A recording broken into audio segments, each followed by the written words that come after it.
able to do things in their support. That's why we were established. People said, why do you establish a Greece support campaign and not I won't mention any particular country? And the reason was because at the time, with actually probably 29 or 30 general strikes, not 9, because the people of Greece were fighting back. That was the reason. They had a tradition of resistance. So, like others, I invite anyone who wants to, and particularly get your union branches and campaigns involved with Greece Solidarity.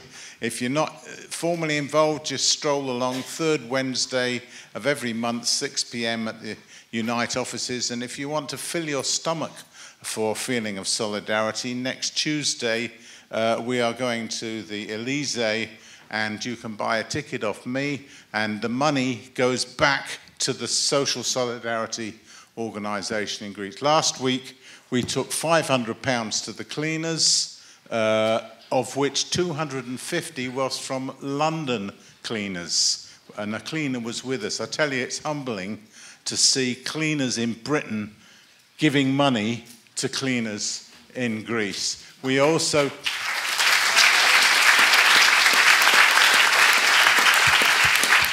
We also took, I've almost finished, sorry, Liz. We also took money to a clinic which will be turned into various medicines, including vaccines. That is not charity. It's like collecting in the miners' strike. It builds a movement of support and solidarity. Learn this word. Ali, as in Muhammad Ali. Len, as in Len McCluskey. Ghee, as in the stuff that you cook curry with, and E, the 5th letter of the alphabet. And I'm sure you can do that. Ali, Len, Ghee, E. And that's the word, solidarity. Ali, Len, Ghee. And as Sipper said to us, Mazi tha nikisame. Together we will win.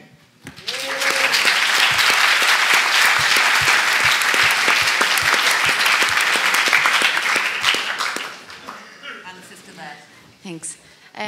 Hi, I don't know much about economics or politics, but I started to work with 3-year-olds and 4-year-olds like 3 years ago. And this is actually when I started to be interested in economics and politics, because when children closed their eyes and thought about what imaginary world they wanted to live in, I could see that what they were saying made a lot of sense, and actually it was possible. And yeah, I heard this lady before talking about 16, 17, 18-year-olds, but I wonder if it is not even more important to focus in education of children who are going to be our next generations, because I can see that sometimes we have to pay attention to adults, and we have to try to convince them of what this society we believe in is about. But I think that we naturally, when we are born, we just believe in freedom, we just believe in contributing to a nice world, we just believe in finding our place and make it a nice society. But for some reason we end up abusing the system. So yeah, I just wanted to mention it, that I think it's very related to education. And also, just to say something else, I'm sorry I'm talking too much, but I am Spanish, I love my country, Spain is all the time in my heart. I have been working in England for the last 12 years as a teacher, secondary, primary, state schools, private education, and I feel free here to learn with my students, because I don't teach them, I learn with them. And I think that I could contribute a little bit to the education system in Spain, but they don't want me there, because even the process to become a teacher is ridiculous from my point of view, and with my respect to teachers there. So just wanted to mention it. All right, thank you very much.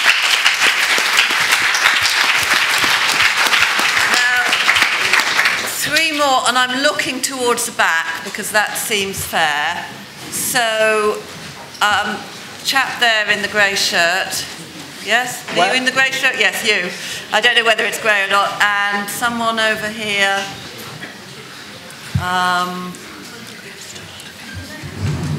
Chap right at the back. Yeah?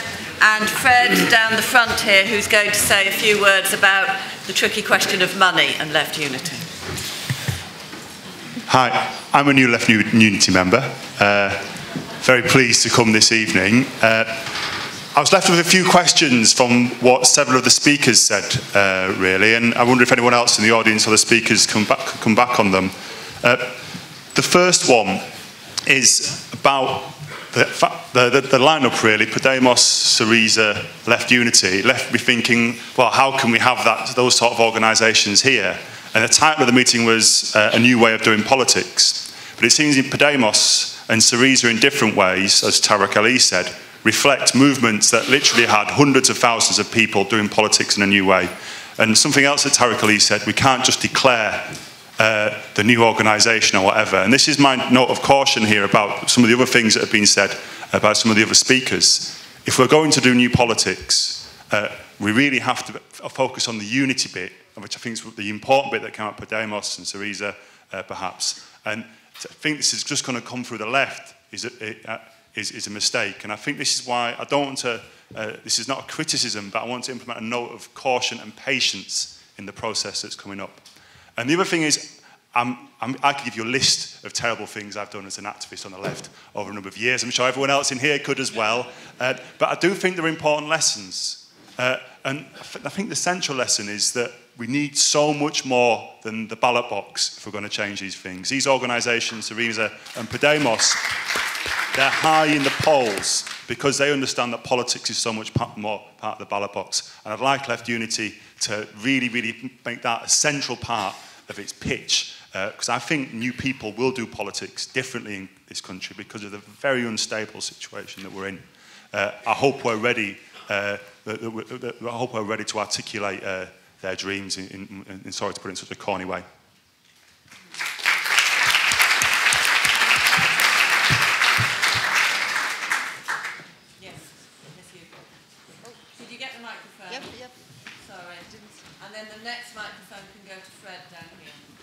Okay, yes, there were a lot of good speeches there. I was particularly impressed by what Podemos are doing at the moment. So certain things like, for example, the funds, they're completely accountable and everything. No one has to pay money for membership. They just crowdfund whatever people want. All the meetings are filmed and everyone can get involved. They bring out like an application for iPhones and so on. And as far as I'm aware, when you talk about democracy there, you mean direct democracy. So it's open, everyone knows what's going on, everyone can get involved. Is Left Unity doing any of this at the moment? And if not, is it planning to?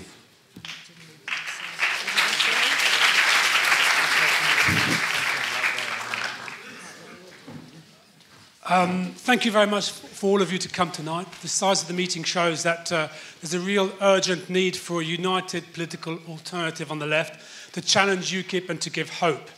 And that's what we want to try and do tonight, to try and build a political alternative to the left, which clearly stands for a few simple things. Refusing to collaborate with austerity, stopping blaming immigrants for the crisis, instead make the bankers and the bosses pay for the crisis that they created so that we can pay, so that they can pay for our NHS, for our schools and for our housing, and to struggle for democracy, as Eduardo says. But the lack of a progressive alternative on the left is leading people to despair and to back UKIP. And this week we see Miliband running after UKIP and calling for a crackdown on immigrants rather than going out and supporting the health workers on strike for decent pay and for our NHS. An NHS which in fact is probably the most popular institution in Britain, even ahead of the royal family. A really popular thing if you want to be populist. But today Labour is the party that supports austerity and big business. Totally, absolutely totally. I remember a few decades ago, an electoral broadcast by the Labour Party, it must have been at the end of the 70s or the early 80s, where a man wakes up one morning and decides not to eat, not to use, not to wear anything produced by a company which supported the Tories. Well, today, and he runs out eventually naked into the street. Well, today, the Labour Party is that sort of party which totally backs Labour, which totally backs the big business and the bosses. And maybe we could do a film like that, of Left Unity supporters one morning waking up, deciding not to use, not to wear, not to anything which backs Labour, and maybe that's one way of doing politics differently. But... well, by the reception, I see maybe some of you would like to, or some of us, all of us, would like to get into that film another time, but not tonight. But tonight, I'm appealing to you bit of respect, thank to you. join us in building this political alternative. And it is just the beginning. We have to be patient, and the form of it in a few years' time, when it will be much bigger, will be quite different from where it is today. But we've got to start somewhere. And so we need your support, and to build something a bit like Syriza, a bit like Podemos. And that's why we need two things from you: money and people to join. Money to pay for the room tonight, money to pay for leaflets, money to pay for an intervention in the election campaign, because at the moment there's absolutely no alternative voice on the left standing up against UKIP, standing up to defend migrant workers, standing up against austerity. And that's why it's absolutely urgent that we have the left has a credible presence in the election campaigns, as well as supporting and being involved in the struggles, in the streets, in the communities, in the squares. And the strikes this week, the strikes in the health service, in the civil service, and the demonstration on Saturday are extremely important. We can't do without them, but in themselves they're not sufficient. We also need to have a political outcome to our struggles, which means building a political alternative on the left, standing in elections, having a presence in the political life, because otherwise, without that political presence, as well as this fight in the streets,